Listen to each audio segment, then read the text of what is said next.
If one wants to explore the mystical nature of our existence, then enhancing the Akash is a very vital and necessary aspect. Once there is a certain amount of mastery over the five elements, one will find there is no such thing as what is inward and what is outward.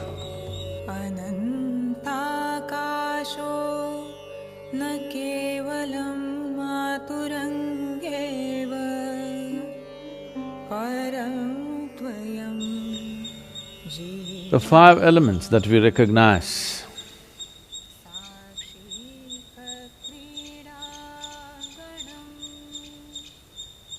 as the basic ingredients of life, this elemental magic,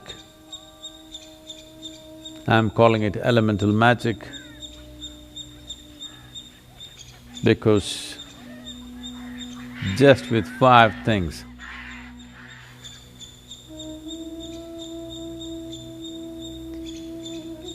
not 5 million, just 5 things.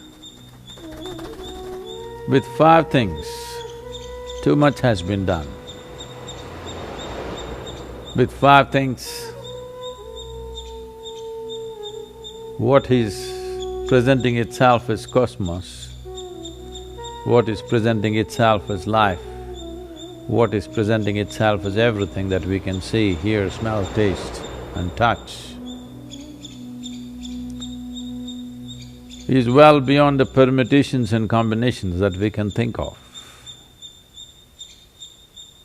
If something goes beyond the permutations and combinations, then it's no more mathematic, it is magic. So this elemental magic, to master this elemental magic is the most fundamental dimension of yoga. Essentially, when people want to be physically robust, then earth would be important. But for one who is on the spiritual path, one who wants to perceive, the most important thing is Akash. Why Akash becomes most important is, in the making of this human form, 72% of water, 12% of earth, 6% of air, 4% of fire is largely determined. The rest is Akash. When we said rest, we did not mean 6%, we said rest. Now, if you increase the proportion of Akash within the system, if you increase the proportion of Akash in the larger scape of who we are, then our ability to perceive is tremendously enhanced. If this proportion remains low or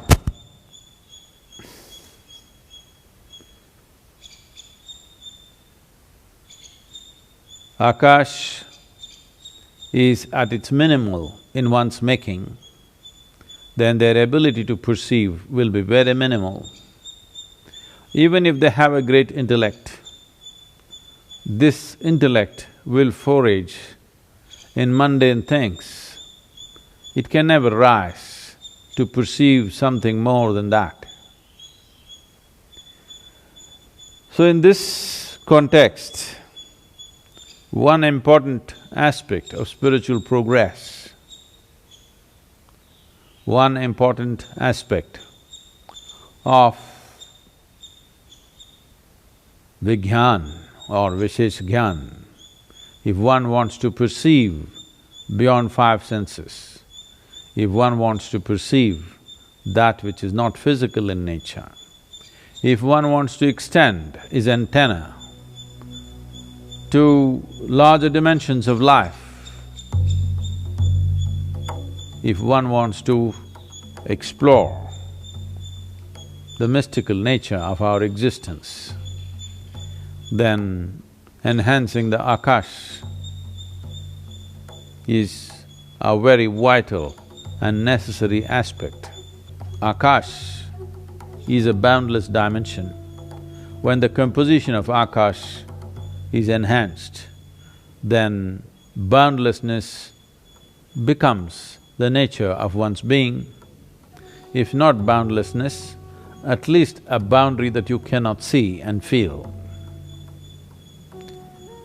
This gives the individual person a great sense of freedom,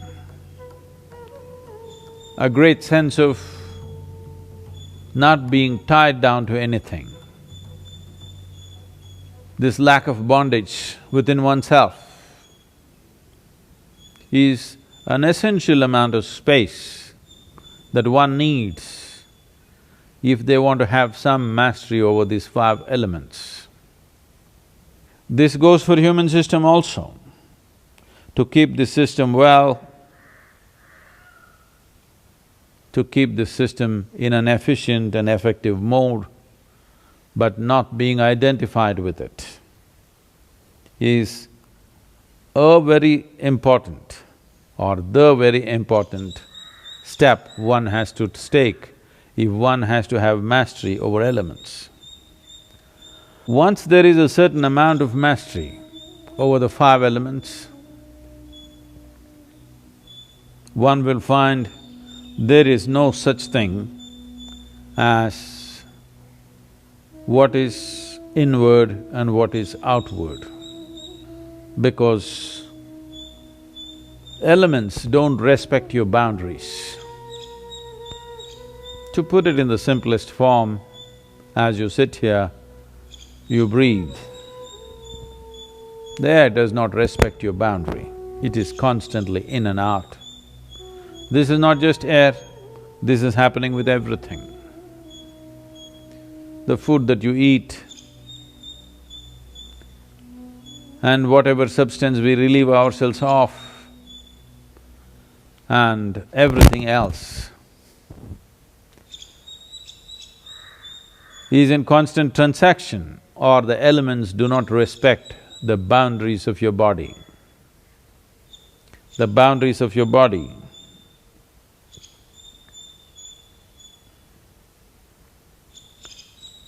are only for your psychological comfort, but the 5 elements have no respect for that, and they anyway transact without your permission.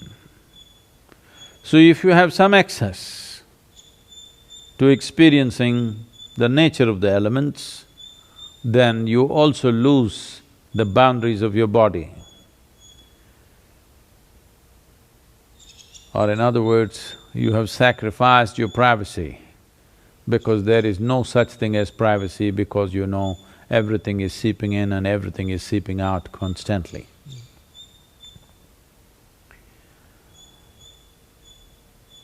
When one wants to gain mastery, one of the things that are commonly done is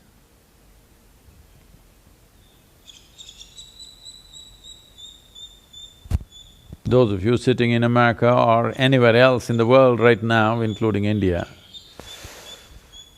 don't try to do this. You will see the spiritual movements of the past, whether you take the yogis like the Nagas or the Gorakhnathis or the Jains, one of the things that they do at the basic level of sadhana is, first thing is to expose themselves to elements, because They want the transaction to happen freely.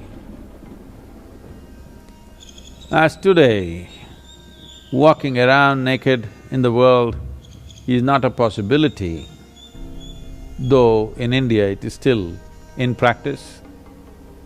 You will see thousands of them walking naked, not bothered about the social norms. That is not a possibility for all of you. So one simple thing that you can do is move to a looser level of clothing. Well, you may not look shapely, but there is no shape to you on the elemental scape. It is in constant transaction. To facilitate this, to be able to be conscious of this, one important thing is there is a little bit of space between your body and what you wear, that it is not tight-fitting clothes. This is one step that one can take to… If you pay attention, you will see beyond this breath, a whole lot of transaction is happening constantly across the body. If one pays enough attention to this transaction, then one will also slowly understand the nature and the composition of the elements within us, then enhancing one dimension or increasing the Akash in the system through appropriate practice becomes a possibility. And of course, once I say this, the first question is, Sadhguru, what is that practice? Practice doesn't come first, attention comes first. By attention, if one knows that there is transaction, not by intellect, but by attention, if one knows that there is a transaction, then how to tweak the transaction in our favor is something we can do. First thing is to take charge of the most obvious transactions. The most obvious transactions are breath, food, consumption of water, and the temperature of the body, and the temperature outside. These are the most obvious transactions. Just pay a little more attention to these obvious transactions. It always amazes me how breath, which is such an obvious transaction, and it doesn't happen quietly, it moves the entire body. But most people never ever notice it. If you can't notice your breath, how to notice anything subtler than that? Because breath is a noisy activity, it is happening. If you bring attention to these things, how you eat, how you drink, how you breathe, how you touch everything that you touch, you will see the experience of life will rise to a completely different level. These simple things most human beings are not doing. They're gulping down what they eat and drink, they breathe completely unconsciously, they touch anything and everything without knowing what they're touching or feeling it. Largely it's happening like this for most people.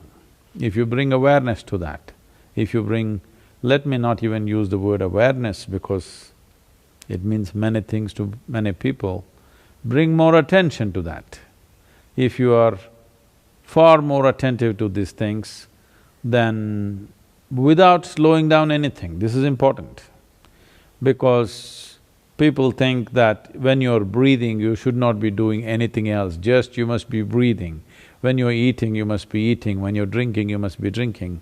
No, that is the beauty of being human, that we have a cerebral capability of conducting complex activity within us and still be able to pay attention.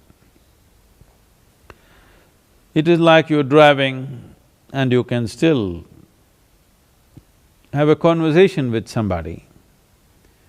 So two levels of attention are happening, just like this. You could be doing whatever you're doing, but pay attention to the breath. Breath is one thing that is always happening, so you can pay attention to that. You can also pay attention to the food that you eat and water that you drink. Let it not happen all the time. So the possibility of knowing dimensions of the beyond, the possibility of dipping into the mystical nature of the existence is very much rooted in the elemental composition of who we are. Bringing about a transformation in this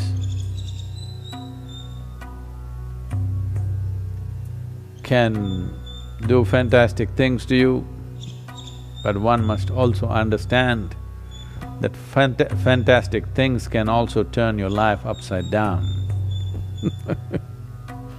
That is the nature of fantastic things.